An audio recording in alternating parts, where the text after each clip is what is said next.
Pessoal, vamos lá então. Vamos começando aí, enquanto os demais aí entrem aí, né?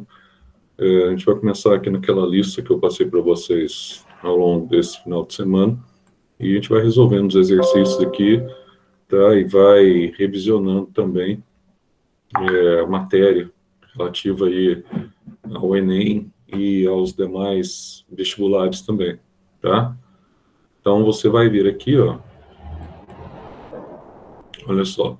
Primeiro aqui nós vamos ter então essa primeira questão, que é uma questão bastante interessante, uma questão pautada estilo Enem. Então, nós vamos ter aqui dizendo o seguinte: a gente vai fazer aquilo que eu falei para vocês ontem, a gente vai resolver a questão, vai fazer o comentário do referencial teórico dessa questão também, de uma forma mais dinâmica, tá? Ele vai dizer assim: ó, muitos autores, usando metodologia histórica, sociológica e antropológica, já analisaram as origens do povo brasileiro. Paulo Prado, em Retrato do Brasil, Gilberto Freire, em Casa Grande de Senzala, Sérgio Buarque de Holanda, em Raízes do Brasil, e Darcy Ribeiro, em várias obras, culminando em O Povo Brasileiro, 1995. Aí diz assim, ó, o autor Sérgio Pena, extraído de Ciência Hoje, tal, blá, blá, blá, relato molecular, Retrato Molecular do Brasil. Uma equipe de pesquisadores brasileiros, liderados pelo geneticista aí, Dr. Sérgio Pena, utilizou ferramentas genéticas para traçar e compreender o caminho que formou o brasileiro em si, a partir das miscigenações, etc., tal, que nós tivemos aqui no Brasil, utilizando dois marcadores moleculares. Então, quais foram os marcadores moleculares que foram utilizados? O primeiro marcador molecular foi o DNA mitocondrial, e o outro cromossomo Y, tá? Então, os marcadores diz respeito aqui qual a sua herança a partir desse DNA mitocondrial e do cromossomo Y, que ele é específico, no caso aí, a herança dele para os homens. Então, o que se trata essa questão? Bom, se ele fala de um DNA mitocondrial e se ele fala de um cromossomo Y, a primeira forma que você tem aqui para interpretar uma questão como essa, tá? Ela está pautada, ela está relacionada diretamente num aspecto. Você está falando de população brasileira, ele não está falando aqui dos homens no Brasil e das mulheres no Brasil especificamente. Muito embora quando você ouve na questão ele falar sobre o cromossomo Y, por exemplo, te leva a pensar que ele pode estar se referindo aqui simplesmente aos homens, né? Mas, então, embutido a essa condição, quando você analisa o enunciado como um todo, você está vendo que ele está falando da população brasileira. Se é da população brasileira, então ele está se referindo a homens e mulheres que compõem essa população. Se ele está se referindo a homens e mulheres que compõem essa população, então você tem que analisar que se o cromossomo Y já é uma anunciação ou já é um prenúncio velado aos homens dessa população, então tem alguma coisa a ver com o DNA mitocondrial que deve estar relacionado tanto a homem quanto a mulher ou apenas a mulher. Então essa é a interpretação lógica que você faria, tá, dentro do referencial teórico que você adquiriu acerca dessa questão sobre o Enem. Então vamos analisar a questão em si, tá? Então, ele fala, então, sobre, né? Então, a parte final da questão, que é o fator determinante, sobre esses dois marcadores moleculares, utilizando aí para eu ter uma perspectiva maior na epigenética sobre a população brasileira. Então, sobre o DNA mitocondrial e o cromossomo Y, então você vai ter algumas afirmações aqui abaixo. Aí vai dizer assim, ó, a partir da análise do DNA mitocondrial do cromossomo Y, podemos afirmar que, com relação a essa população brasileira, aí ele vai especificar, e vai dizer assim, ó, o DNA mitocondrial, ele é passado integralmente da mãe para os filhos, tá? Vamos analisar essa afirmação. Ele diz assim, ó, o DNA mitocondrial também pode ser usado em testes de paternidade. Será que o DNA mitocondrial ele pode ser utilizado em testes de paternidade? Tá? Então, vamos analisar essa afirmação que ele faz aqui. Ó. Primeiro, uma coisa que é muito simples em Enem, ele pedir para você o tipo de célula sanguínea ou o tipo de elemento figurado do sangue que é utilizado para teste de paternidade. E muitas vezes você acaba caindo nesse tipo de pegadinha. Porque, na verdade, o único elemento figurado que serve para nós como parâmetro para se fazer o teste de DNA deve ser, então, um elemento figurado que tenha núcleo. Então, Zé, deixa eu entender um detalhe. Se eu pegar as hemácias, a partir dos eritoblastos, que quando eles surgem nucleados, mas eles vão perdendo o núcleo para liberar espaço para a condução do oxigênio, as hemácias são anucleadas. É verdade, Zé. As hemácias são anucleadas, tá? Aí, bom, se as hemácias são anucleadas, e os leucócitos, Os leucócitos, eles já são portadores de núcleo. Verdade, os leucócitos já são núcleos, né? Eu tenho, então, os granulócitos, agranulócitos, mas eles têm núcleo. Verdade. Bom, e os trombócitos, Os trombócitos, eles são derivados de células especiais que nós chamamos de megacariócitos. Se eles são derivados de células especiais que nós chamamos de megacariócitos, tá? Essas células, elas se fragmentam para formar os trombócitos ou plaquetas. Portanto, plaqueta e trombócito não é uma célula, tá? Eles são, na verdade, corpúsculos, que nós chamamos, corpúsculos citoplasmáticos, não são células. Portanto, o único elemento figurado no sangue, que de fato é um elemento nucleado, é o leucócito. Então, não serve hemácia e não serve, ou eritrócito, não serve trombócitos. Tá? Qualquer afirmação nesse sentido, não dá para eu subtrair DNA, seja de qualquer tipo. Então, Zé, deixa eu entender um detalhe aqui. Então, esse teste de paternidade aqui, ele tem que ser feito com uma célula nucleada, né? Agora, será que o teste do DNA mitocondrial, ele pode ser usado em teste de paternidade? Não, porque a gente vai ver que o DNA mitocondrial, ele está relacionado à mãe e não ao pai. Então, mesmo que você tiver um leucócito aqui, tá? Não dá para você subtrair o DNA mitocondrial desse leucócito paterno. Então, a gente vai ver por que não dá. Tá? Daqui a pouco eu já vou comentar. Vamos ver o próximo aqui. O cromossomo Y faz parte do DNA nuclear. Cromossomo Y, você tem 23 cromossomos. Um deles, tá? Ele é o cromossomo Y e ele é só encontrado em homens, obviamente. Tá?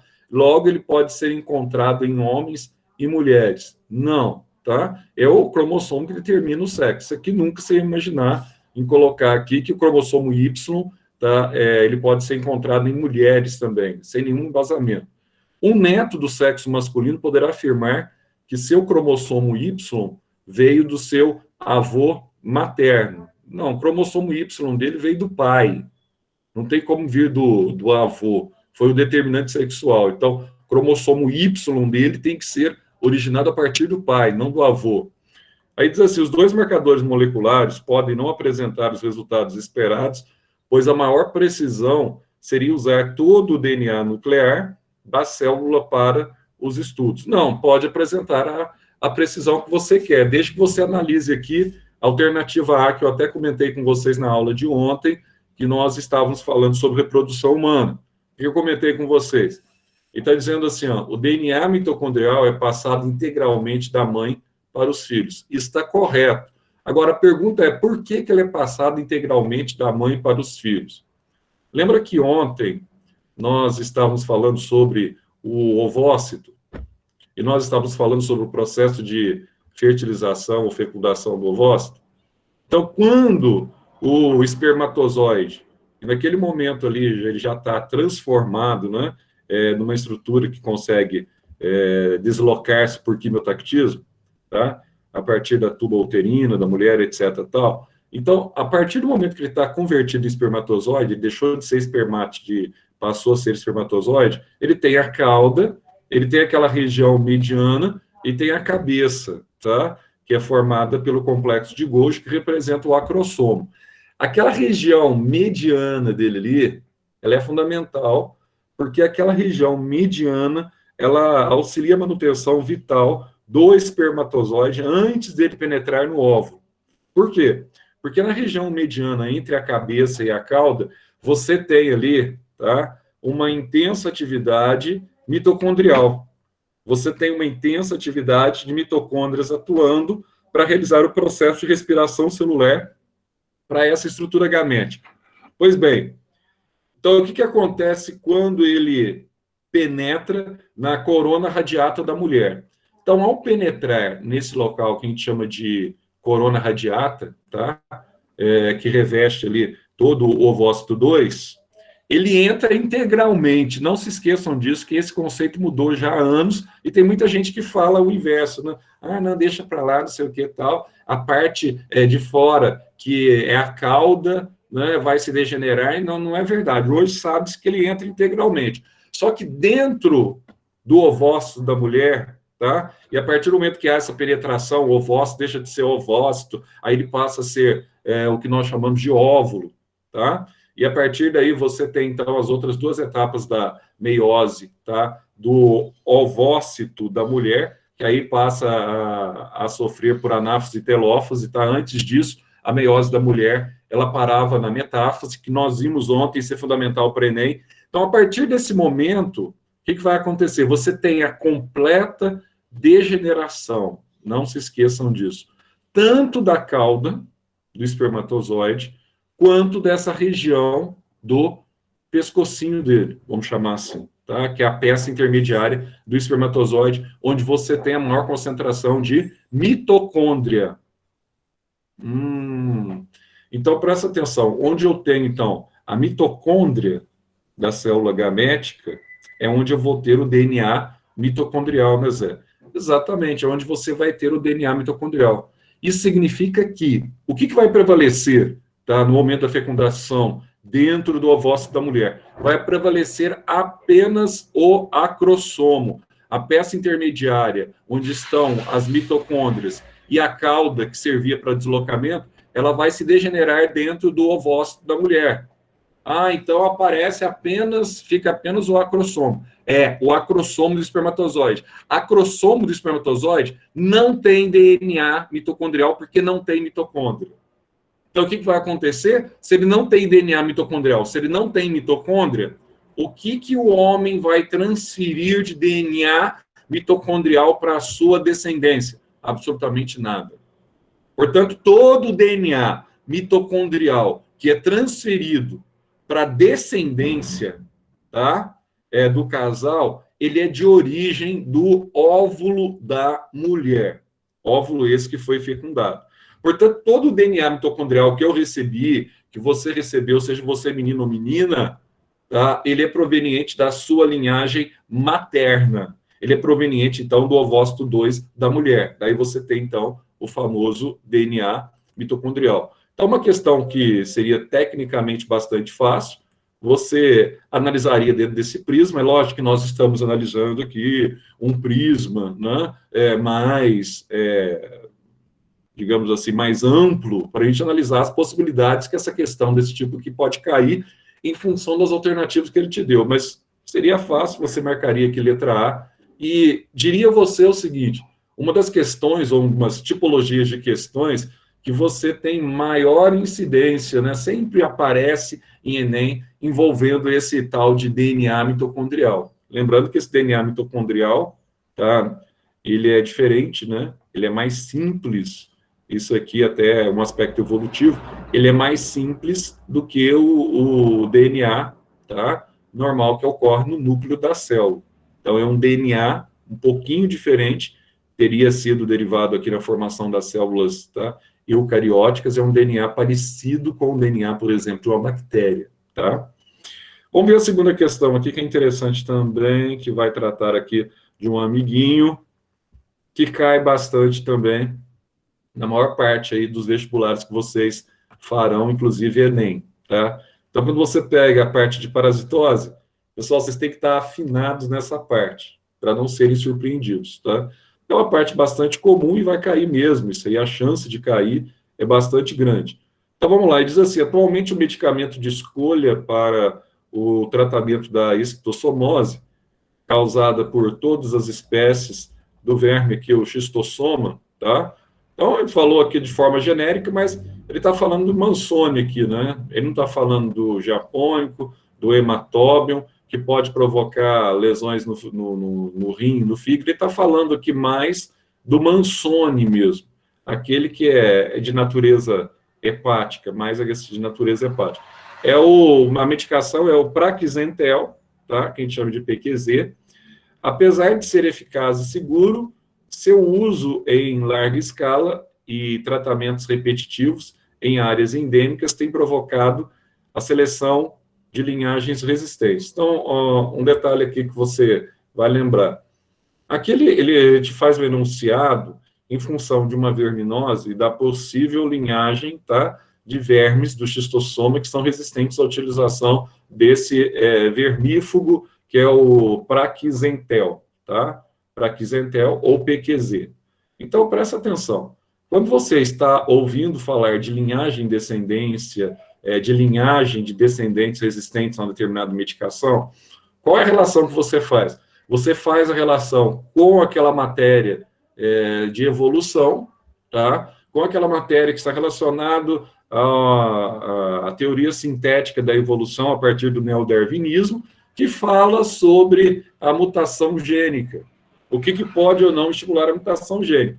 E aquilo que mais se fala, embora aqui no enunciado ele tenha mudado, ele colocou o verme, mas o que mais se fala acerca de questões como essa, na verdade, são bactérias resistentes, ou aquilo que nós chamamos de superbactérias, tá? Essas superbactérias, muitas vezes, elas se tornam resistentes ao antibiótico utilizado. A discussão aqui agora é você ter em mente o conteúdo que você aprendeu ao longo do ano sobre evolução, para você traçar uma estratégia para responder essa questão. Então, quando você lembra da bactéria, o mesmo que se aplica à bactéria, se aplica também a esse verme aqui, que é um verme, né, trematódio, que é um trematódio, que é o xistossoma, tá? Então, dentro desse prisma, vamos analisar aqui as aferições que ele faz acerca desse mecanismo. Qual é o mecanismo que leva essa seleção dos vermes resistentes aqui citados, tá? Então, lembre-se também, de certa forma, do princípio estabelecido por Darwin, né? Então, a seleção natural, o mais forte prevalece. Agora, quais são as condições para que, aleatoriamente, alguns desses vermes se tornem mais fortes, tá? Quais são as condições? Sofreram aí mutações? E outra coisa, essas mutações, elas são espontâneas ou essas mutações, elas são provocadas ou essas mutações, elas são obras do acaso? Então, vamos entender tudo isso dentro dessa questão, tá? Só respondendo, você tem aqui mutações que surgem em resposta à atividade desse tipo de medicação, tá? E surgem de forma casuística e espontânea. Então, ele vai dizer assim, então, qual o mecanismo que levou à seleção dos vermes resistentes citados? Primeira alternativa, ele diz assim, os vermes, eles tornam-se resistentes ao entrarem em contato com o medicamento quando invadem muitos hospedeiros. Bom, a questão aqui não é a quantidade de hospedeiro. A questão aqui é você provocar hospedeiros a responder a utilização desse verme. Então, pode ser que um desses hospedeiros, ele responda, e um desses hospedeiros escolhido ao acaso, ele possa responder através de uma situação interna dele de mutação, que ele vai tornar-se mais resistente à utilização de determinada medicação, tá? Então, a princípio, essa alternativa aqui, A, ela está totalmente fora, está totalmente excluída. A alternativa B diz assim, os vermes resistentes absorvem o medicamento, passando para os seus descendentes, que também se tornam resistentes. Então, é o medicamento que ele vai passar para os descendentes, que vai torná-los resistentes, ou é a mutação desencadeada em frente à resposta que ele está tendo acerca daquele medicamento? Essa mutação ele vai passar para os seus descendentes. Então, eu acho que a melhor opção é a segunda, né? Não é a medicação que ele vai passar para os seus descendentes que vai gerar mutação nos seus descendentes, mas é uma característica que ele pode desencadear nos seus descendentes a partir da mutação para ele se tornar mais forte aquela medicação. Portanto, aqui também totalmente fora de contexto. Aí vai dizer assim, ó, os vermes resistentes transmitem resistência ao medicamento quando entram em contato com outros vermes dentro do hospedeiro. Então, ele transmite simplesmente resistência. Então, é uma questão de Enem assim, totalmente desfocada. Você vê que tem alguns absurdos. Você pode ficar em dúvida, às vezes, entre uma e duas, mas a maioria das questões de Enem, tá? Você vai ficar em dúvida apenas em uma questão e a outra você vai ter uma certa convicção maior. Agora, as outras, elas vão jogar aleatoriamente sobre temas absurdos, para que não tem sentido. Ele aqui é desconectado com a lógica. Aí diz assim, ó, os vermes resistentes tendem a sobreviver e possuir mais descendentes do que os vermes sobre os quais o medicamento faz efeito. Aí vamos analisar assim, ó. Os resistentes, eles tendem... Bom, analisa, se você não quer entrar na epigenética, nos detalhes quanto ao genoma e quanto ao estímulo à mutação, fique apenas no campo, tá, da seleção natural, não precisa nada além disso.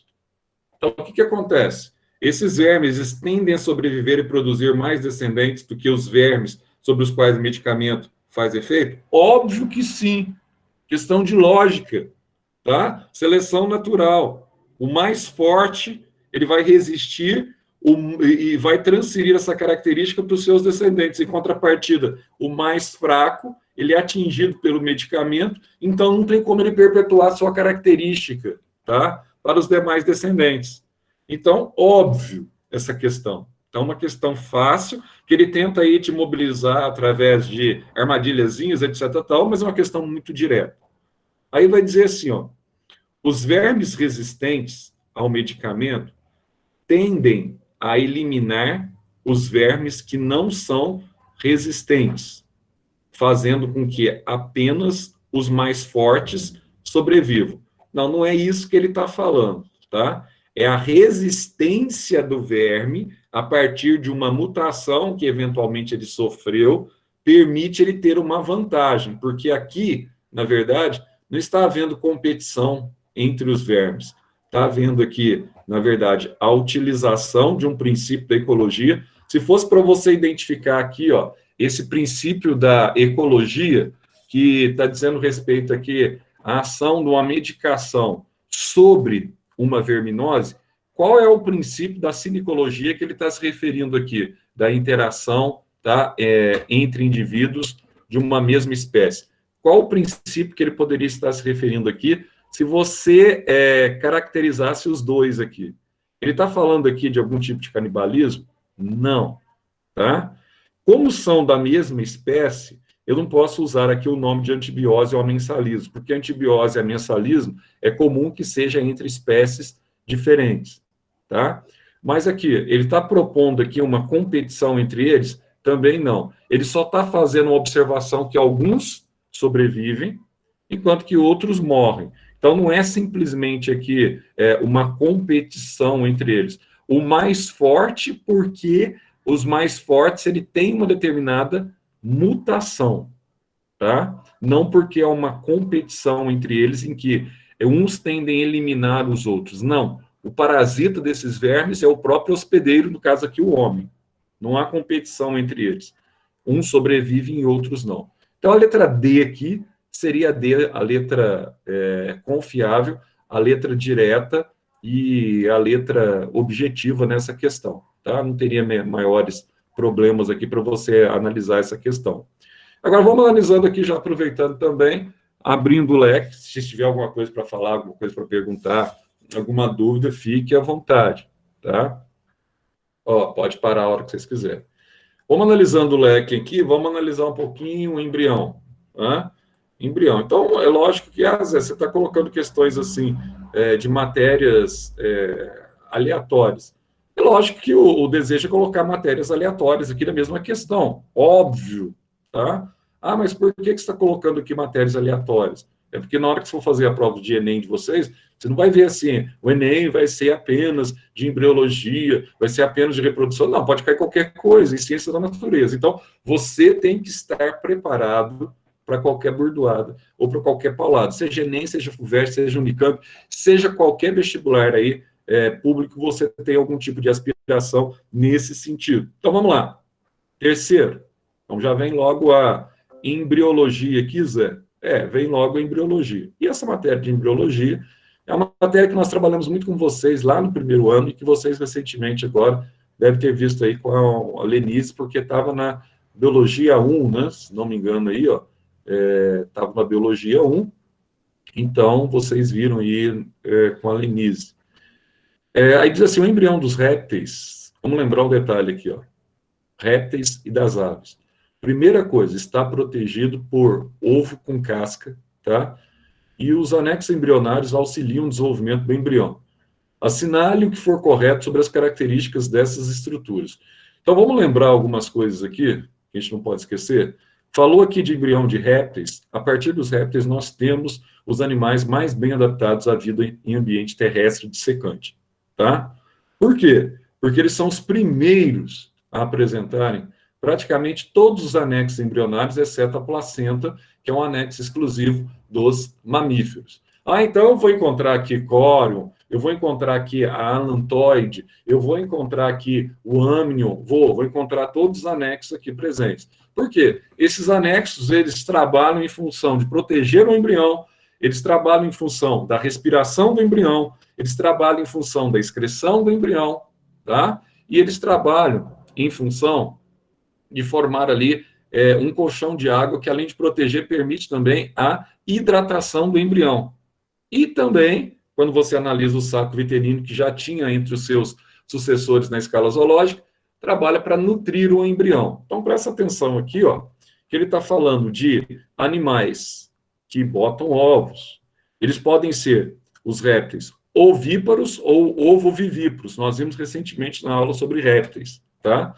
O interessante é que ele está mencionando aqui répteis que botam ovos, embora alguns são vivíparos, tá? Mas ele está mencionando aqui répteis que botam ovos e das aves também que realizam um processo de postula, de colocar os seus ovos também. Então, répteis e aves que apresentam casca calcária, que é um elemento antidesidratante.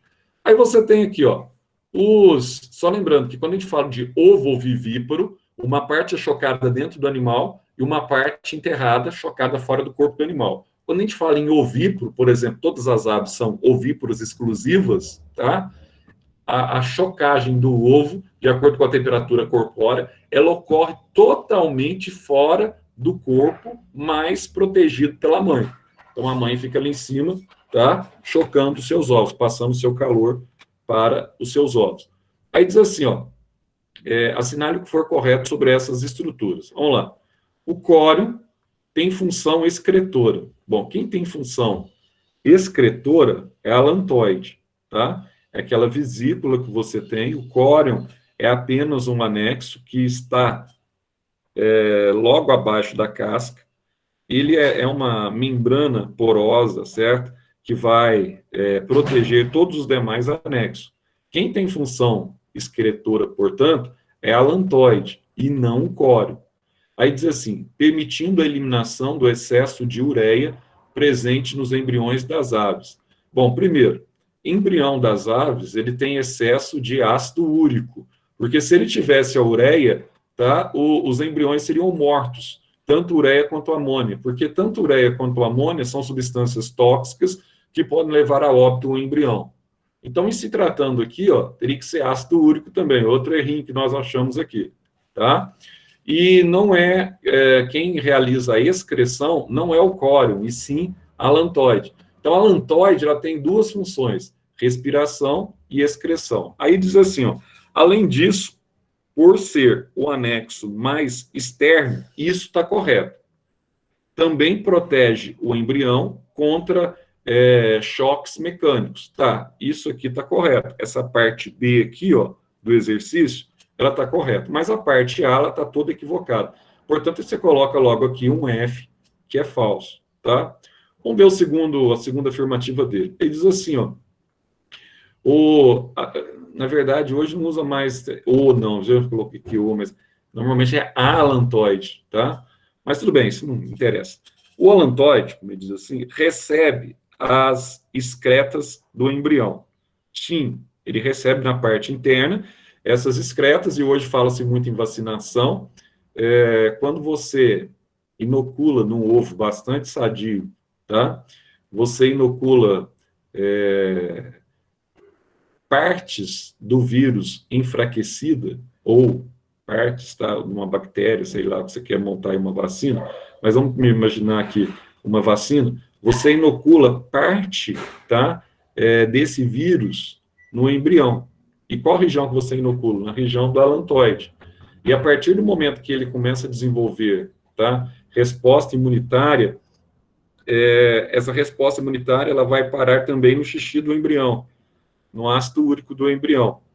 Então, ó, nessa região do alantoide aqui, ó, ele vai liberar xixi, tá? E esse xixi, posteriormente, usando aqui uma linguagem bem simples, vai ser purificado, de onde você vai subtrair aí a imunização, que nós chamamos de imunização ativa, que é a vacina, que vai, então, ser aplicada no seu corpo para estimular o seu corpo a produzir anticorpos contra determinado tipo de doença.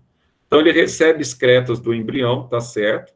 Retira oxigênio do ar e elimina gás carbônico, ou seja, em outras palavras, é um anexo responsável pela respiração, tá? Tá correto também. A parte externa dele, próxima ao córeo, estabelece uma ligação com o córeo, formando uma estrutura que nós chamamos de alantocóreo. Ah, se forma essa estrutura conhecida como alantocóreo, Zé, então você tem ali uma estrutura relacionada à respiração. Beleza. Alantocóreo. E ainda retira cálcio da casca do ovo. Tá certo também, tá? Já com objetivo futuro, pensando aí na questão do esqueleto. Então, o número 2 aqui tá tudo certinho, tá tudo bonitinho. Agora vamos dar uma olhada na 4. O saco vitelínico participa, o saco vitelínico, também conhecido como vesícula vitelínica, onde você tem a vesícula do deltoplasma, tá? Vitelo ou deltoplasma, é a mesma coisa. Participa de eventos de trocas gasosas. Não, nada a ver saco vitelínico com trocas gasosas. Saco vitelínico está, então, relacionado com a nutrição.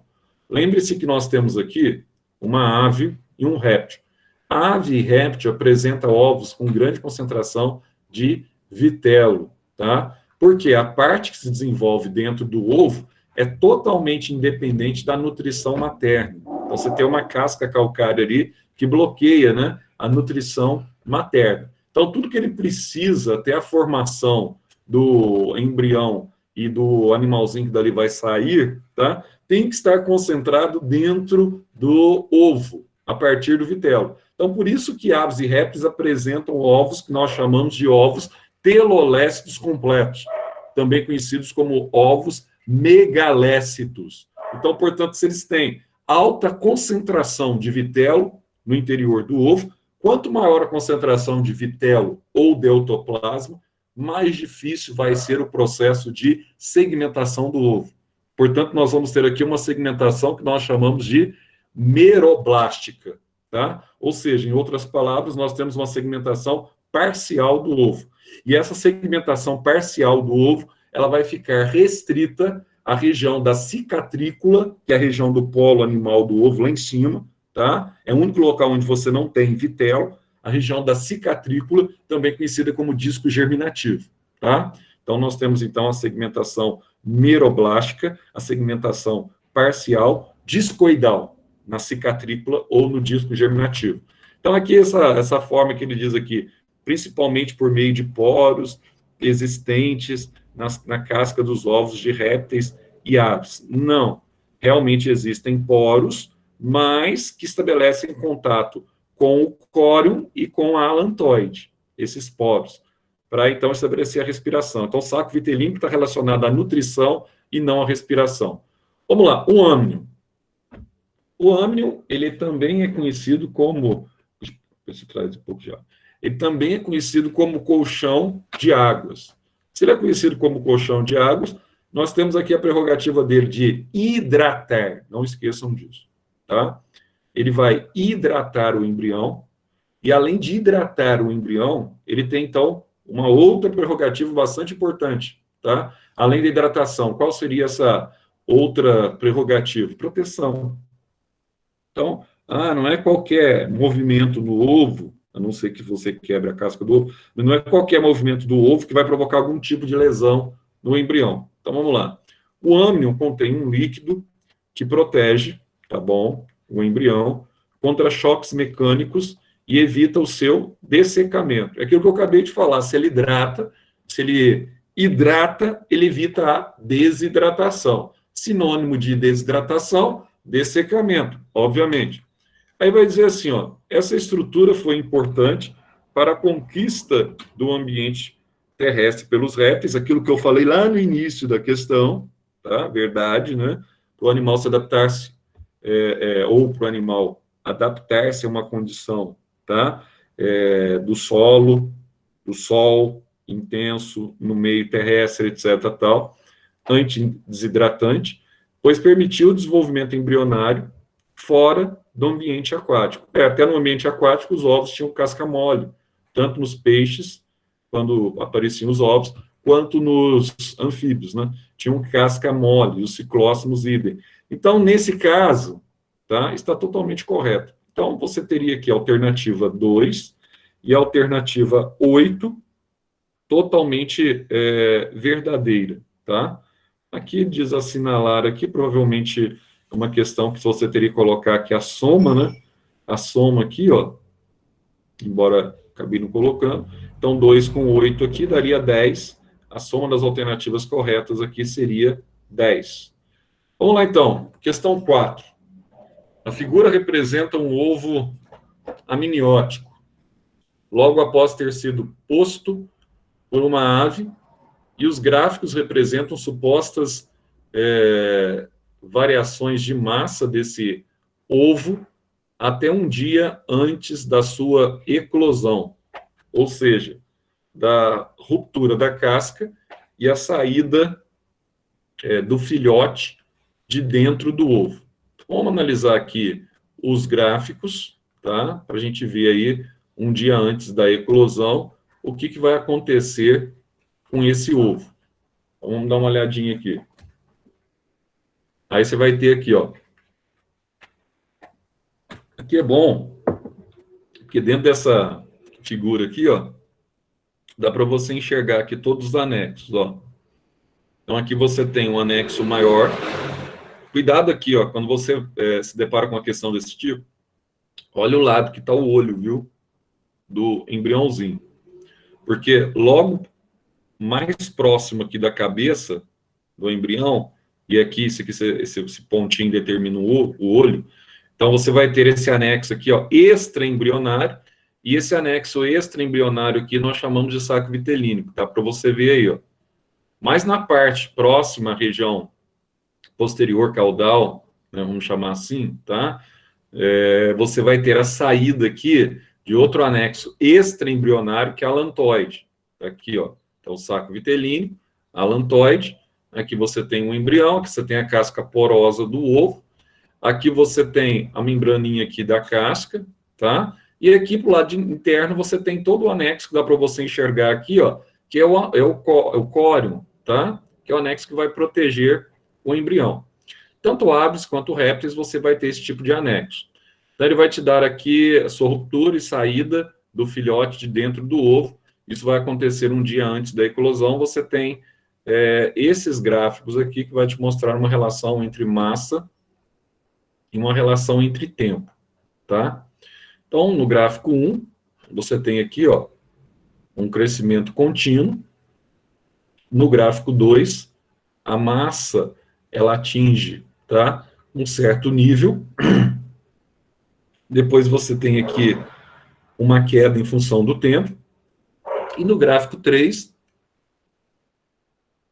você tem um gráfico contínuo também, que representa uma queda da massa em função do tempo. Aqui aumento da massa em função do tempo, aqui um aumento até um determinado limite, depois uma queda, e aqui uma decadência contínua da massa em função do tempo. Bom, aí ele vai perguntar para vocês aí. Indique o gráfico que corresponde à correta variação da massa do ovo ao longo do tempo, até um dia antes do nascimento do filhote. E justifique a sua resposta. Esse tipo de questão aqui é questão de estilo, que nós chamamos aqui, ó, estilo Unicamp e estilo FUVEST, tá? O que você tem que analisar aqui com relação à massa do ovo, até um dia antes? Então, à medida que você vai tendo, na verdade, aproximação da ruptura da casca, o que vai acontecer, Zé? Será que você vai ter um aumento, uma diminuição da massa, Zé? Então, o que vai acontecer? Então, como você viu no gráfico 3, nós tínhamos uma curva nesse sentido. Se nós temos uma curva nesse sentido no gráfico 3, você está vendo, então, que a massa ela está diminuindo progressivamente. Ou seja, progressivamente você tem uma perda, tá? Da quantidade de água que é natural de dentro do ovo, e essa parte líquida dele, tá? Ela vai evaporando. Lembre você que a mulher, quando ela vai ter o bebê, ela vai então ter a ruptura da bolsa, e essa água ela sai naturalmente ali da placenta com a ruptura da bolsa, tá? Amniótica. Ah, ela sai, né? Ela sai. Então, esse princípio de saída da água, ele não é diferente nos demais animais. Então, o animal, antes do seu nascimento, ele vai sofrer um processo natural de desidratação. Seja essa água saindo na forma líquida, ou seja essa água saindo na forma evaporada, tá? E aqui, provavelmente, o que ele está falando? Aliás, o que você teria que responder aqui? Você tem uma diminuição gradativa na letra A, tá? Uma diminuição gradativa da massa no período que antecede a ruptura da casca, tá? Por quê? Parte da água interna que está dentro do ovo, uma pequena parte pelo menos, ela vai se evaporar, tá? E vai passar pelos poros da casca. Ah, Zé, se ela vai se evaporar e vai passar pelos poros da casca, exatamente seria esse gráfico aqui, ó. Ele vai manter, então, uma evaporação contínua e pequena. Ele não serve esse gráfico aqui, ó, porque esse gráfico aqui é como se ele tivesse uma evaporação muito abrupta. Aí ele desidrataria o embrião e o embrião já nasceria morto, natimorto, tá? E muito menos esse. Esse aqui está falando que ele ganha massa um dia antes da eclosão. Ele não ganha mais massa, tá? A tendência é ele perder água. Então, se a tendência é ele perder água, ele vai perder gradativamente um pouco de água antes do embrião nascer. Então, isso acontece com os animais. Ou ele vai perder por evaporação, ou ele vai perder através do processo, tá? Líquido mesmo. Ah, então pode sair, né? Como no nosso caso, os mamíferos, etc., tal, eutérios que apresentam placenta. Então, o melhor gráfico que vai responder essa nossa questão aqui, ó, é esse gráfico 3, tá? Que apresenta uma perda gradativa e pequena de água por evaporação na parte terminal que antecede o período da eclosão. Beleza? Aí vai dizer assim, ó, o que ocorre com o volume do alantoide durante o desenvolvimento embrionário? Justifique sua questão. O que você tem que analisar aqui? Você tem que analisar agora a alantoide.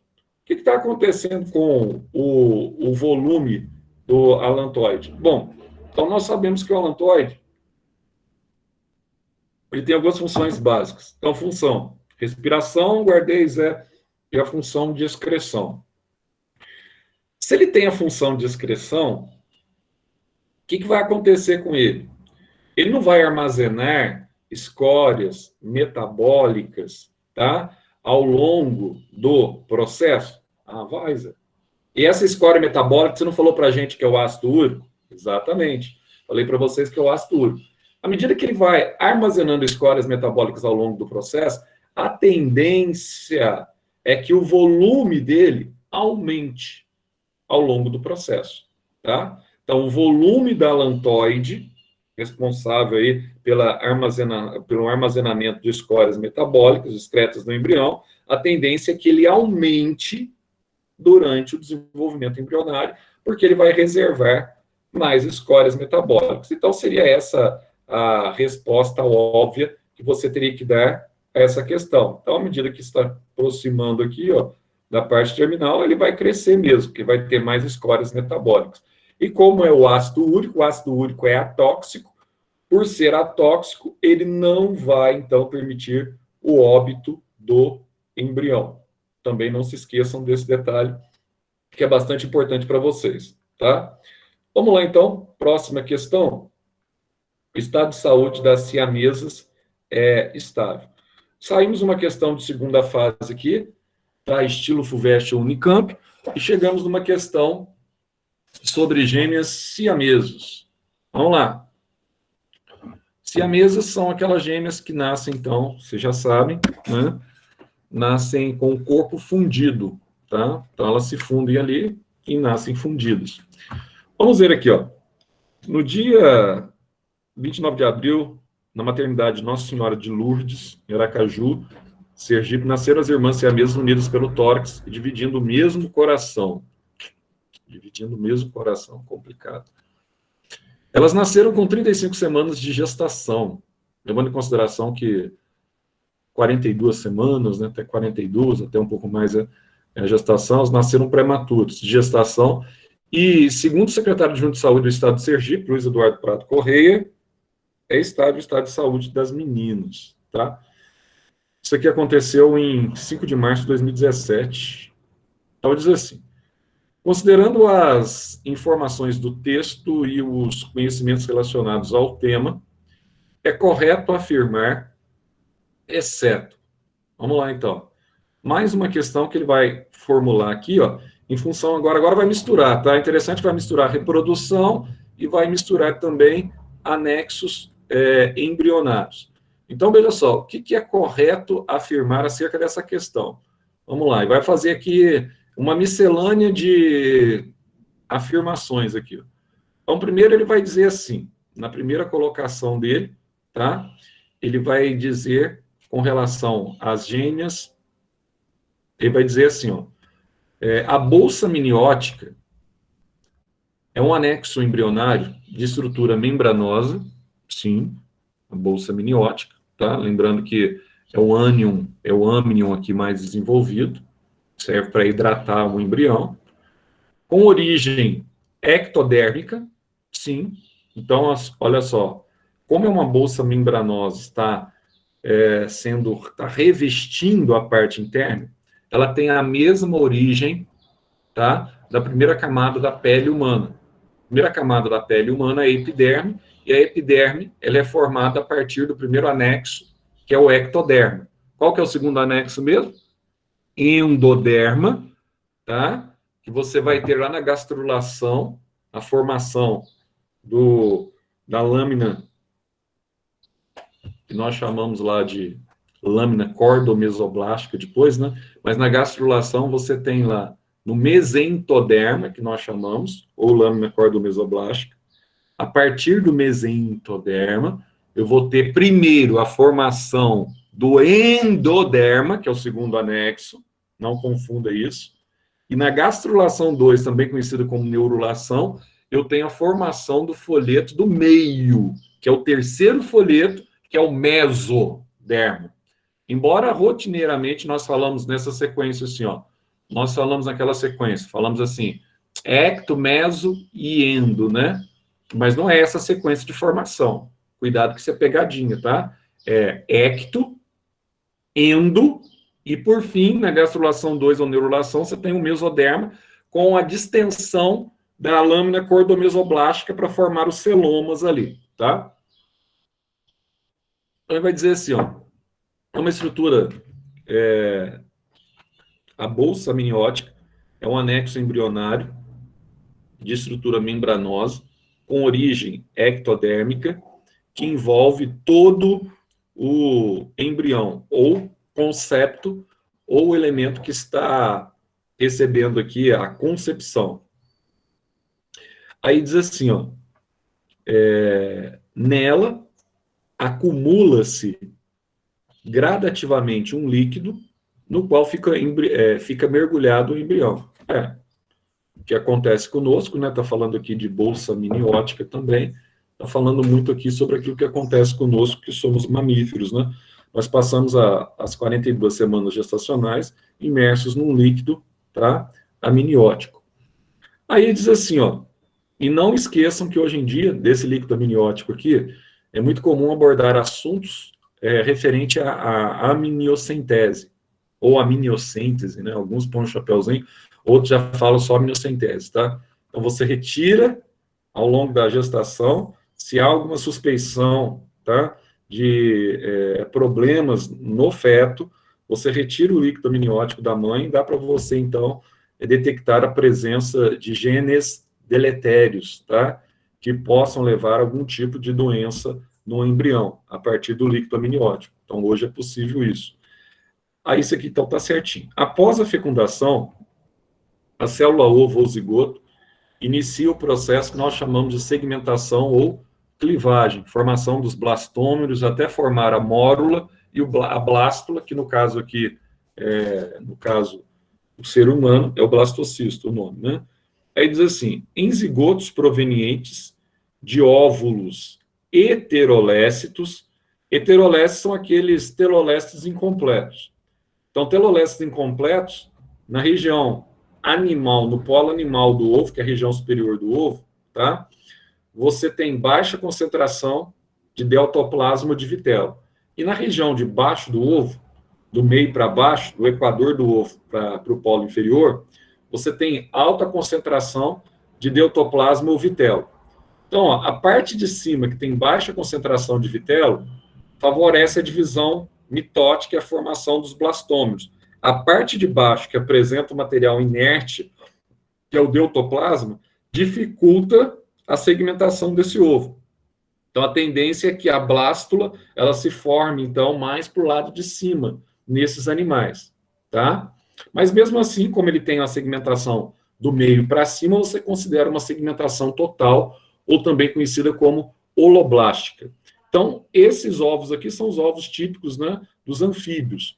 Então, em zigotos provenientes de ovos heterolécitos, como os anfíbios, a segmentação ela é total, holoblástica e desigual. Sim, é desigual porque a blástula forma-se voltada para o polo animal, que tem menos vitelo, em relação ao polo vegetal, que tem mais vitelo na parte inferior do ovo. Isso aqui está correto também.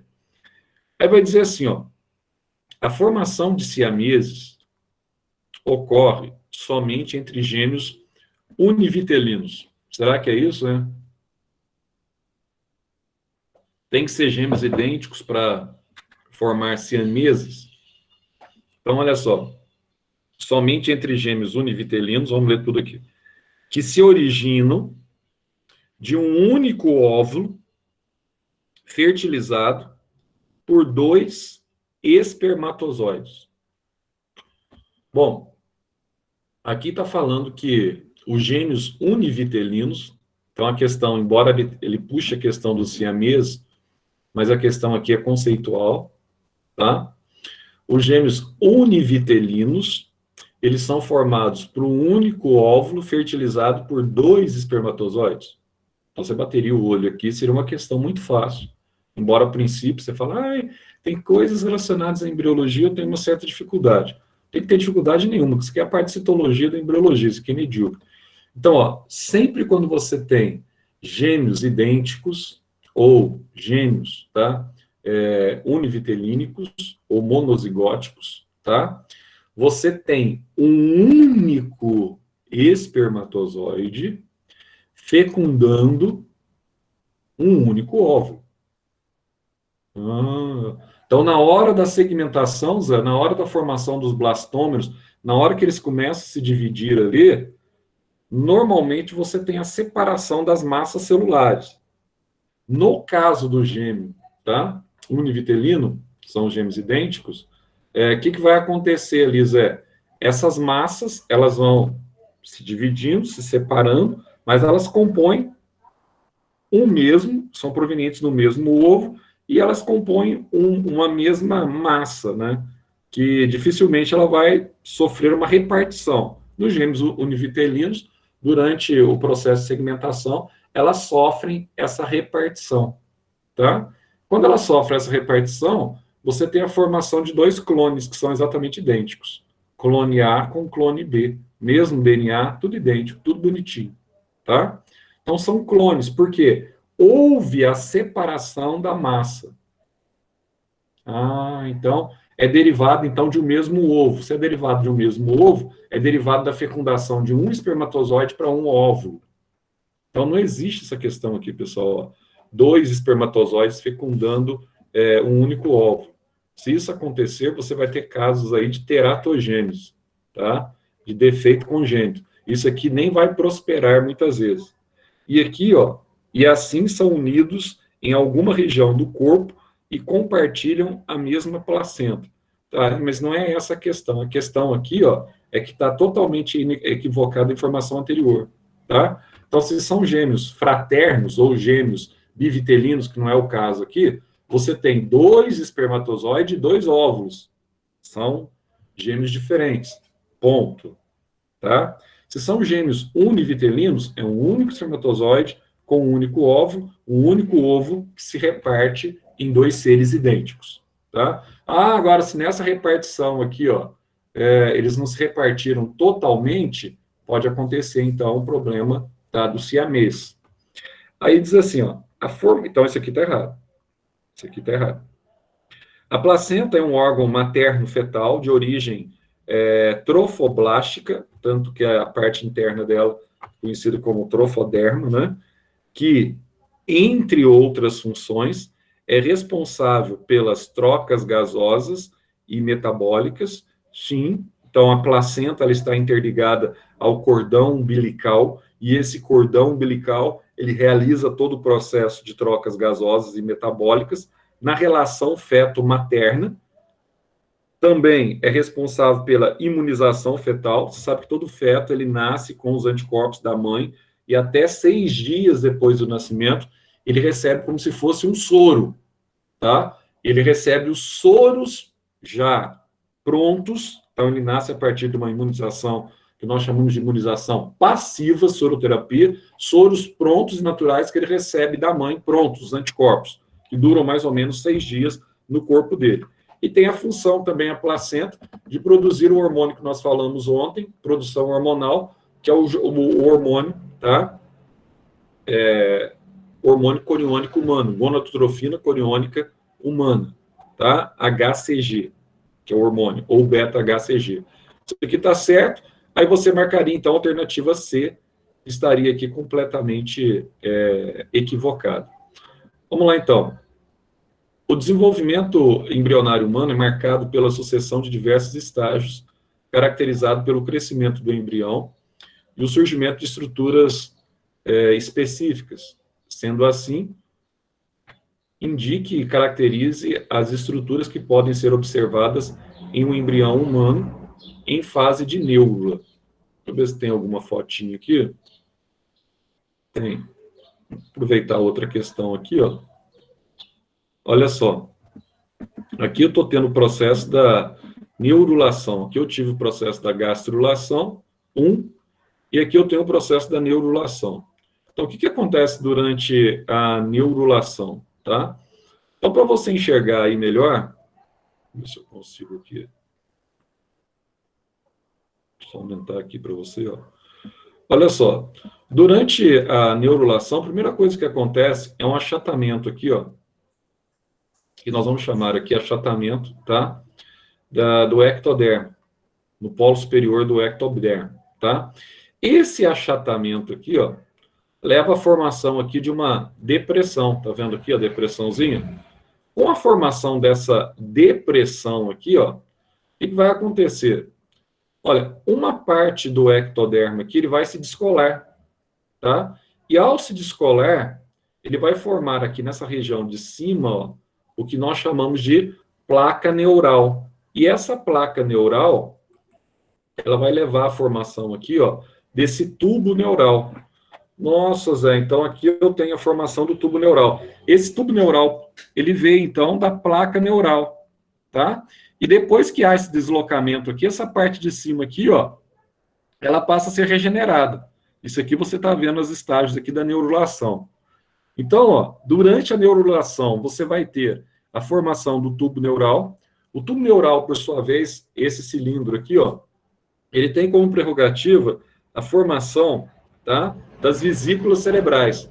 E ao formar as vesículas cerebrais aqui, ó, ele tem como principal prerrogativa a formação de parte do seu cérebro, tá? Então, tudo aquilo que nós vimos na aula do sistema nervoso, que nós falamos para vocês, tá?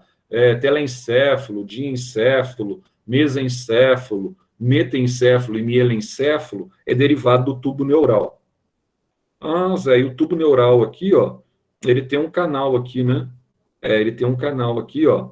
Ele tem um neuróporo, que é o canal que estabelece comunicação com o meio externo, e tem um canal mesentérico que estabelece a comunicação entre o tubo neural e o nosso intestino.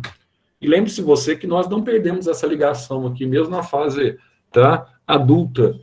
Por quê? Porque grande parte dos neurotransmissores, por exemplo, como a serotonina, ela é produzida no intestino e liberada na fenda sináptica do neurônio, na região axônica, tá? Então, o tubo neural ele está interligado ainda ao intestino. Tanto quando você fala quando uma pessoa é mal-humorada, você fala que ela é enfesada, que ela está acumulada de fezes, o que acontece? É que o intestino dela, por estar com fezes petrificadas, está restringindo a formação de neurotransmissor, como, por exemplo, a serotonina, que dá a sensação de bem-estar, tá? Embora seja uma frase popular, mas ela tem, então, origem na própria fisiologia, na própria embriogênese, no caso aqui humano. Então, aqui o tubo neural, formado a partir do ectoderma do embrião. Logo abaixo aqui, ó, você tem essa lâmina aqui que começa a sofrer a distensão. Essa lâminazinha aqui é a mesentoderma que eu falei para vocês, que estava aqui inicialmente, ó. O mesentoderma, que é o segundo folheto germinativo, conhecido como lâmina cordomesoblástica. A parte central dessa lâmina cordomesoblástica, que vem logo abaixo, tá, da placa neural, vai formar aqui a notocorda. E a notocorda, ela tem como principal função a formação da coluna vertebral. Ah, então ela vai formar a coluna vertebral. Ela forma ossos, sim. E quando ela sofre aqui uma distensão, ó, ela distende tanto para a direita para a esquerda, ela vai formar aqui, ó, esse outro folheto germinativo, que aqui está dando para você ver melhor, a partir dos somitos, das vesículas, você vai ter aqui a formação, a partir da distensão da notocorda, você vai ter a formação do terceiro folheto germinativo, tá? Que é o mesoderma. Ah, Zé, o mesoderma é o terceiro, porque o segundo já era a lâmina cordomesoblástica ou mesentoderma, que forma um endoderma aqui na gástrula 1, né? Na gastrulação 1. Sim. E aqui no centro, ó, continua essa parte aqui, ó, que eu tenho o enteron, né? Que eu tenho a cavidade gástrica. Então, aqui no centro, ó, revestindo o intestino primitivo, ou arquenteron, ou também conhecido como enteron, eu vou ter aqui o segundo folheto germinativo, cuja origem foi na gastrulação 1, tá? Ele fica definido aqui no centro da neurula como, tá, o segundo folheto, que é o endodermo, que vai, então, revestir o intestino. Então, todo esse processo que nós observamos aqui, ó, é o processo da neurulação. Então, o que aconteceu na neurulação, Zé? Eu tive, resumidamente, a formação do tubo neural derivado do ectodermo. Eu tive a notocorda, derivada da lâmina cordomesoblástica, e por distensão da lâmina cordomesoblástica, ou do mesentoderma, eu tenho a formação do terceiro folheto, que é o mesoderma, tá aqui dos dois lados, tá? E a formação aqui do celoma, internamente, toda essa vesícula conhecida como somito, e aqui dentro tem a cavidade que permite a circulação do líquido que vai hidratar o embrião a partir do celoma, tá? E aqui, a parte interna, eu tenho intestino primitivo, certo? E esse intestino primitivo, no nosso caso, ele estabelece comunicação com o meio externo através do blastóporo, que vai originar o ânus. Então, essa seria aí uma resposta bastante direta acerca da neurulação, como ele está pedindo aqui, né? Então, aqui ele pergunta, identifique e caracterize estruturas que podem ser observadas em embrião humano, nós falamos. Aí vai dizer assim, ó, questão 7. Então, na questão 7, ele vai voltar a falar aqui sobre união, tá? De gametas. Então, vamos dar uma olhadinha aqui nessa questão. Ele vai dizer para vocês assim, ó, a união de dois gametas forma o zigoto, que se multiplica e origina um animal multicelular com milhões de células de muitos tipos diferentes. Esse processo é o desenvolvimento embrionário. Sobre o assunto, assinale as alternativas corretas. Vamos lá. A gástrula é uma fase embrionária que apresenta o arquênteron e o blastóporo. Então, durante a blástula, quando você olha aqui para essa fase embrionária, ó, a gástrula, você tem aqui, ó, o arquênteron, e aqui você tem um orifíciozinho que estabelece comunicação com o meio externo, tá? E como no nosso caso, esse orifício, que é o blastóporo, ele forma primeiro o ânus para depois formar a boca, nós, os cordados, como nós somos, e os equinodermas são animais deuterostomados, ou deuterostômios, tá? Então, a primeira afirmação que ele faz aqui está correta. A gástrula é uma fase embrionária, que vem logo depois da blástula, né? Que apresenta o arquêntero e o blastóporo. Beleza. O ovo tipo telolécito é rico em vitelo, apresenta o citoplasma contendo o núcleo, resumido a um pequeno disco. Lembra lá que eu falei? Então, aqui ele está se referindo ao telolécito completo. Na verdade, essa nomenclatura telolécito, ela é menos usada hoje, porque você tem dois tipos. Você tem um incompleto, que é a mesma coisa que heterolécito, e você tem o telolécito completo, onde você tem, então, uma grande concentração de vitelo dentro do ovo, que é o ovo de réptil, o ovo de ave, que nós estávamos falando agora há pouco, tá? Então, esse ovo aqui, ó, é o ovo que nós chamamos de megalécito ou telolécito completo, tá? Mas o único local do ovo que permite a divisão celular, a divisão, portanto, ela é meroblástica ou parcial, é a região do disco germinativo, que eu mencionei para vocês agora há pouco, também conhecido como cicatrículo. Então, até aqui tudo bem na informação que ele te dá. A segmentação desse ovo ocorre apenas no polo animal, enquanto que o polo vegetativo permanece sem divisão, indiviso, tá?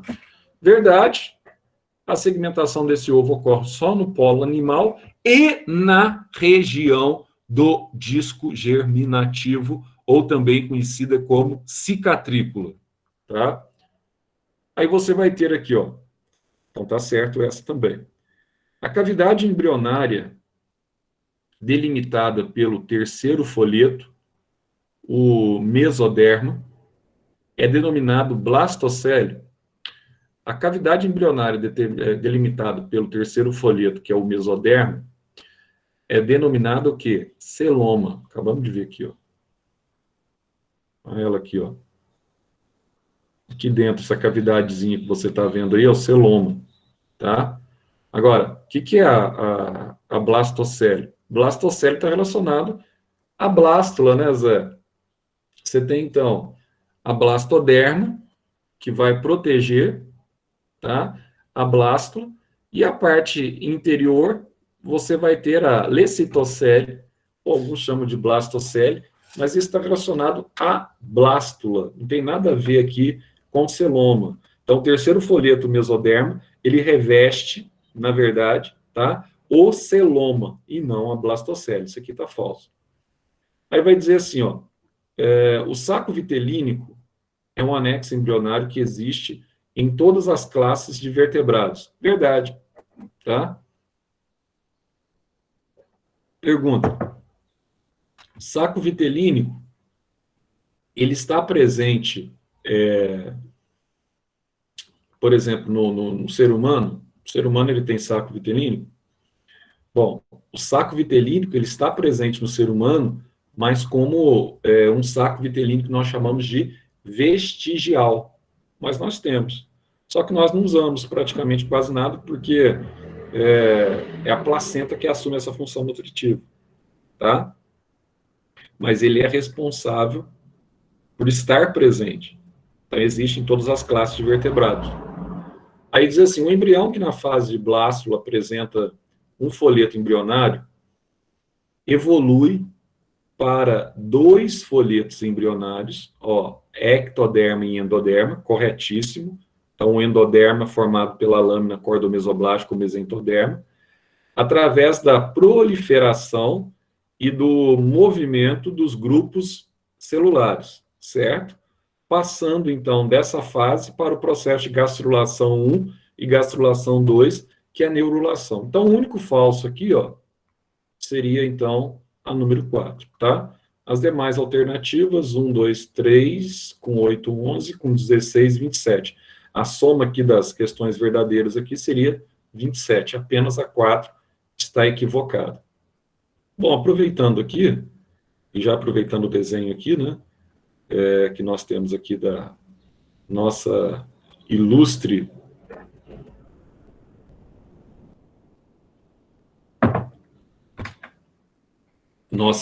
aqui,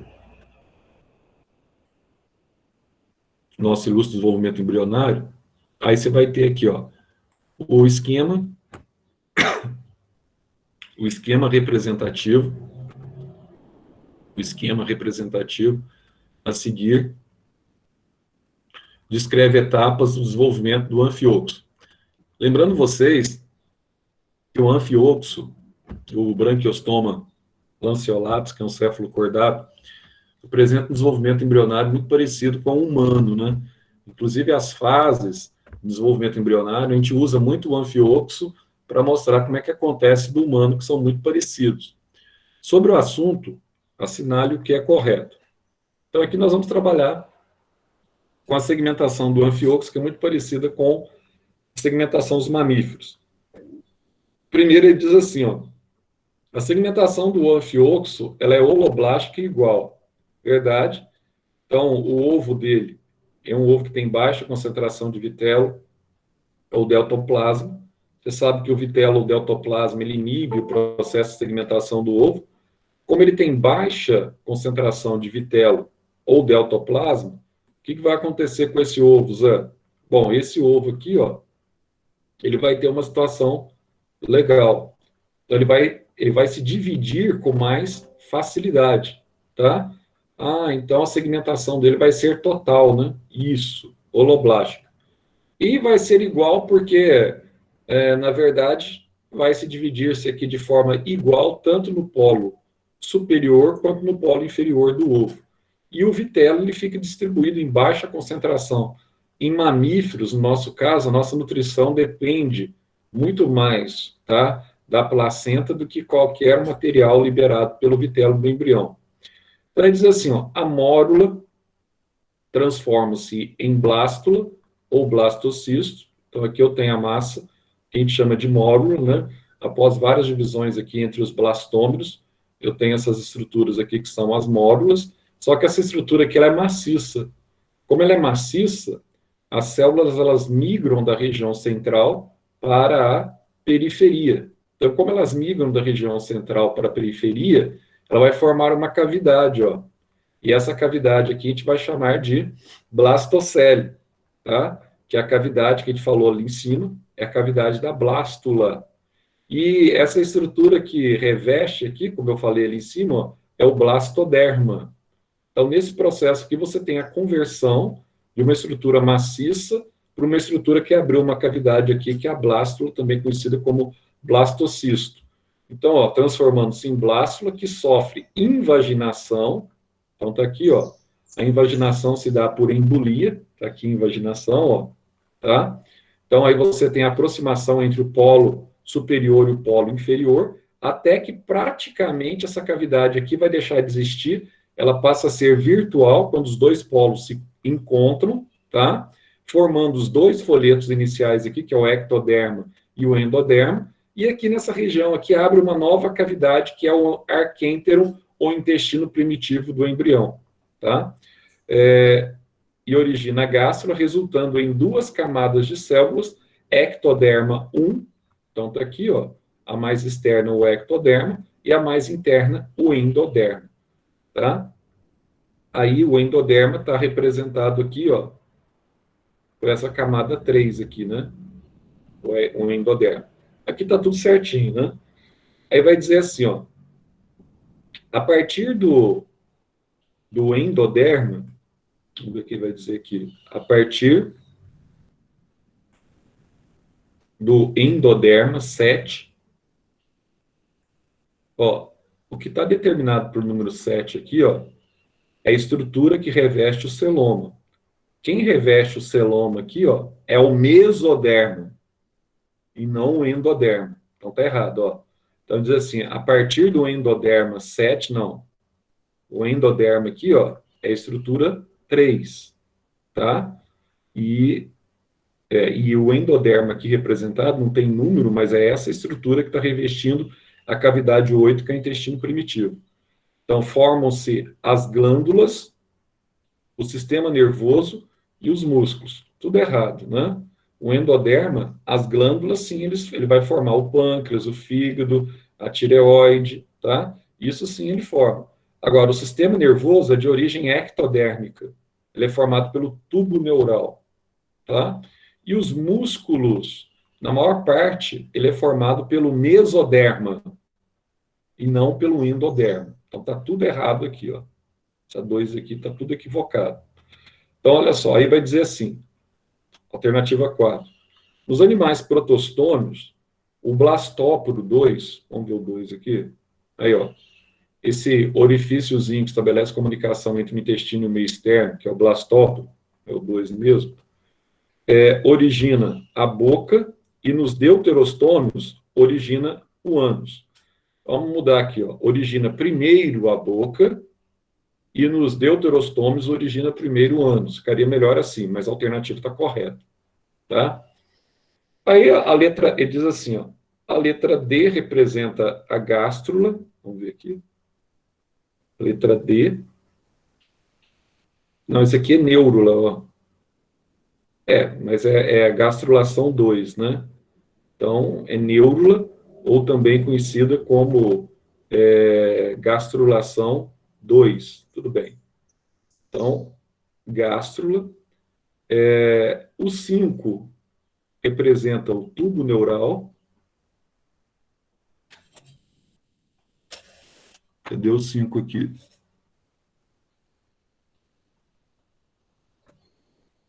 O 5, não, o 5 está representando aqui, ó, a notocorda, né? Não o tubo neural. Tá. O 5 representa a notocorda. O 6 é o tubo neural, está invertido. O 7, nada a ver. O 7 representa o mesoderma. E o 8, cadê o 8 aqui, pô? O 8 representa o intestino. Está tudo trocado, então, tá? Sem contar que aqui, para ser mais preciso, ou ele colocaria aqui neurula mesmo, tá? Ou que é derivativo da gastrulação 2. Aqui está tudo invertido. Aí diz assim, ó, o tubo neural 6, tá certo? 6. E a notocorda 5, tá certo? Formam-se apenas nos cordados. Verdade que nós temos cérebro, né? Tem que ser cordado. Temos o processo de cefalização, nós não temos mais sistema nervoso ganglionar, e somos vertebrados, nós temos coluna vertebral. Nos vertebrados, a notocorda é substituída pela coluna vertebral e o tubo neural origina o sistema nervoso. Então, aqui que estava correto, a número 1, a número 4 e a número 16. Então, o número 2 e a número 8 aqui, ó, estão falsas. A soma, então, 1, 4, 16, 21, né? Aí você teria a soma. Aqui, ó, uma das questões, estilo de questões, que são meio que apaixonantes aí para o Enem. O que você tem aqui? Bom, aqui eu tenho o processo de ovulação, 14º dia, você tem a ruptura do folículo, e você tem a liberação aqui, tá? Do ovócito 2, tá aí. Aí o que aconteceu? Houve a ejaculação, os espermatozoides chegaram até esse ovócito. Aqui, nessa imagem aqui tá meio ruim, ó, mas você tem aqui os espermatozoides chegando aqui, ó, tá? Aí, ó, eles vão, então, são muitos, são milhões, né? Eles vão se fundir aqui, ó, ao redor da corona radiata que protege o ovócito. Um deles vai ser o vencedor. Ele vai liberar o ácido hialurônico, que vai rompendo aqui as membranas internas do óvulo. Então, um deles chega dentro, tá? Mais rápido. Quando esse um chega dentro, ele fecha essa membrana imediatamente, impedindo a entrada de um segundo. Então, aí você tem a fusão do núcleo masculino com o núcleo feminino. Aí você vai ter o processo aqui de fecundação, que a gente chama aqui de fertilização. Você vai ter a formação do zigoto. E esse zigoto aqui, ele começa a sofrer uma série de divisões, tá?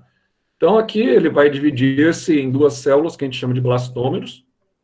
Aí ele se multiplica, né?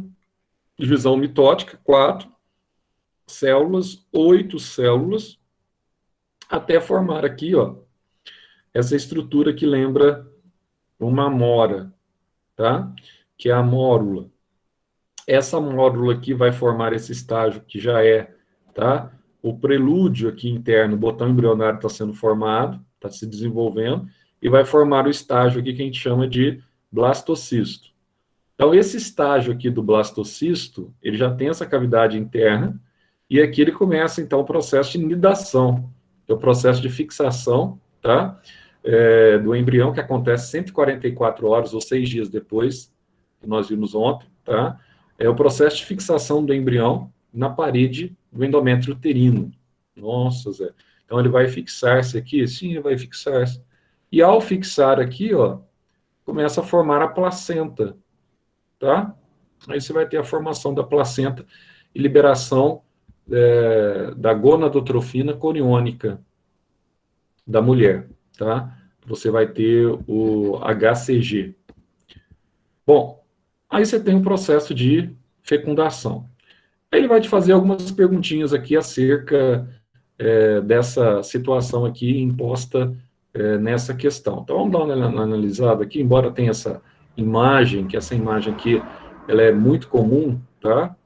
Em vestibular, vai dizer assim, em relação à imagem destacada, analise as seguintes afirmações. Vamos lá. Em relação à imagem destacada, analise as seguintes informações. Vamos lá ver o que ele está falando aqui, ó, nas informações aqui dele. Ele vai dizer assim, ó, a fertilização que ocorreu no ovário viabilizou a origem, a fertilização que ocorreu no ovário viabilizou a origem do zigoto, tá? Então, ele está dizendo o seguinte, que o processo, tá, de liberação do ovário é um ovo não fertilizável. Então, não tem nada a ver, não existe fecundação no ovário. Então, isso aqui você já exclui, tá? A fecundação ocorre na tuba uterina e não no ovário. As células do estágio 4 e 8 são células totipotentes, sim. Aqui que você tem as células totipotentes ou células conhecidas como células com alta capacidade de divisão mitótica capaz de formar qualquer tipo de tecido, tá? Então, tecnicamente, você tem aqui as células geratrizes ou células totipotentes, diferente das células do cordão umbilical, que nós chamamos de células multipotentes, porque aquelas células do cordão umbilical, elas já sofreram diferenciação celular. Embora elas readquirem a capacidade mitótica de dividir-se e regenerar, mas elas não são células totipotentes como essas derivadas do embrião, tá? E um detalhe interessante que as pesquisas que eles fazem em busca de células totipotentes, não em busca... as células multipotentes já apresentaram já o seu valor e todo mundo sabe que elas são capazes de regenerar. Agora, o desafio é encontrar trabalhos que comprovem, de fato, quando você aplica uma célula totipotente dessa, uma área lesionada do coração ou do cérebro, ela volte a regenerar o tecido. E até então você tem trabalhos nesse sentido que comprovem isso, embora na teoria isso é plausível, né? É tecnicamente possível, mas na prática até então não obteve sucesso sobre isso. Então são células totipotentes. O embrião é implantado na fase do blastocisto com algumas células já diferenciadas. Sim, então aqui você já tem a diferenciação de algumas células, tá? Você já tem a cavidade aqui, a formação do botão embrionário, algumas células já são diferenciadas aqui sem nenhum constrangimento.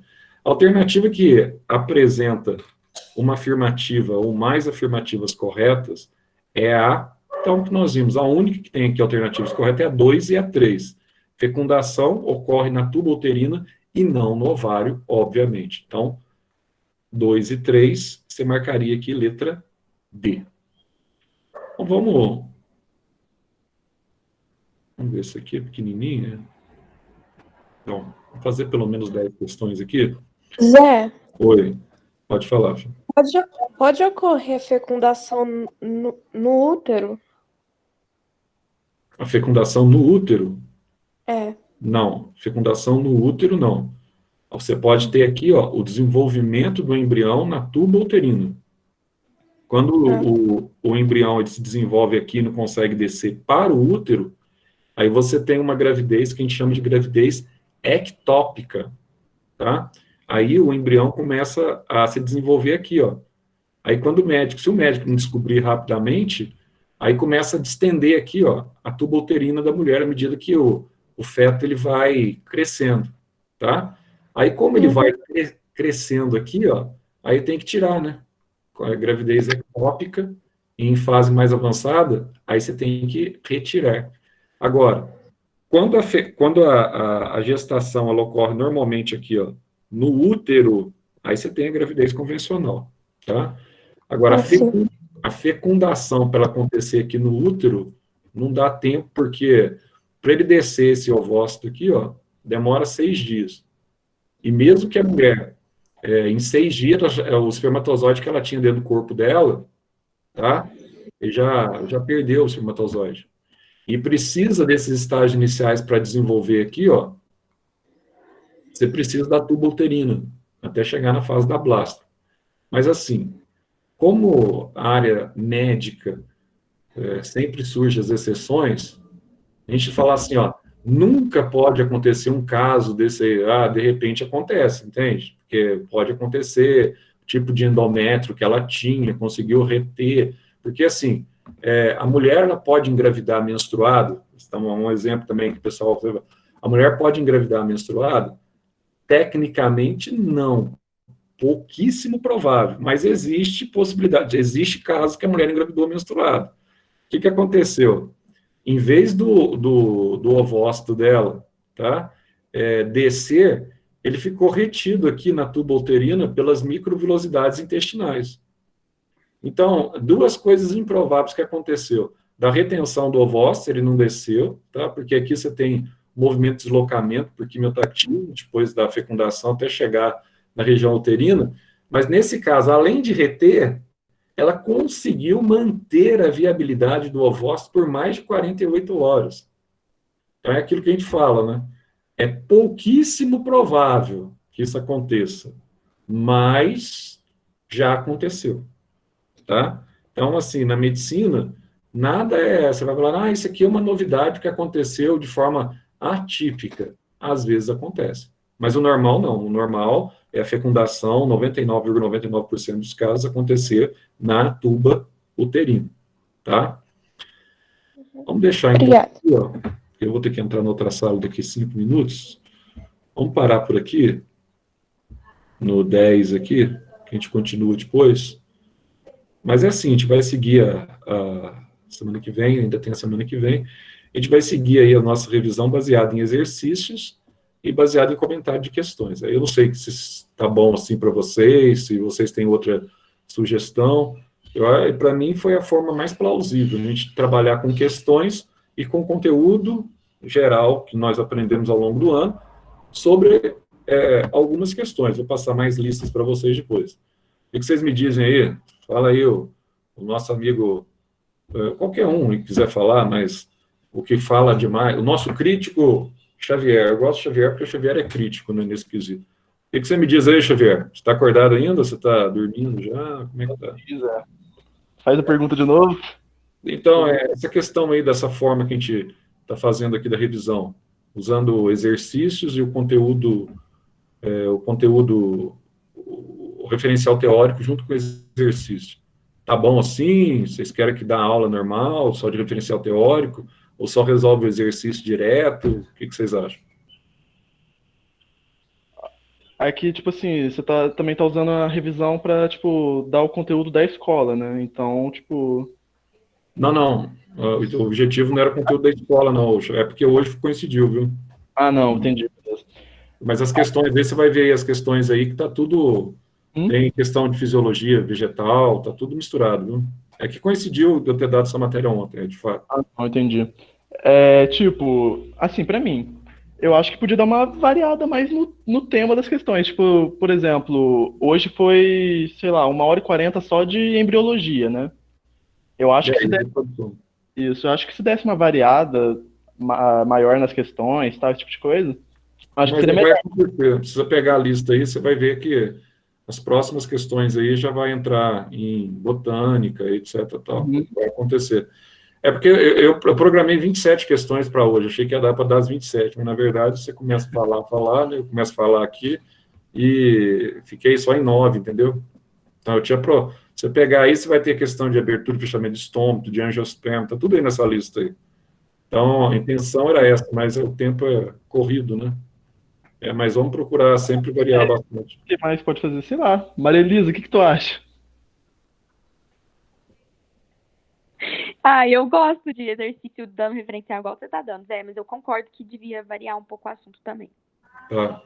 Então, a gente vê, então, aí já vai estar na lista aí, ó. A gente vai de um assunto para o outro, né? Porque senão vai ficar... Mas essa forma como você tá fazendo, resolve, dá um pouquinho de teoria, faz uma revisão e tal, tá legal. Eu acho que é esse o objetivo. Comentar a questão, acho que, tipo assim, é o principal aqui, sabe? Acho que é a parte principal pra gente mesmo. Fazer um comentário da questão, a gente entender o que tá rolando. Acho que isso aí é bacana. Concordo. Tá, então a gente vai procurar variar, mudar as ordens aí, etc. Tal, tá? É porque hoje eu esperava resolver mais questões mesmo, acabei resolvendo poucas. Só 9. Mas beleza, então, aí na próxima aula eu volto com vocês, tá? A gente continua, aí vai ter química e tem... Semana que vem tem... Agora é só semana que vem com vocês. Semana que vem nem tem química e tem biologia também, né? Beleza, então, pessoal. Até segunda, né? Segunda nós voltamos no horário de aula. Tchau, tchau. Tchau, Zé. Até segunda. Tchau, Zé. Valeu. Obrigada. Tchau, Até Zé. mais. Tchau, tchau.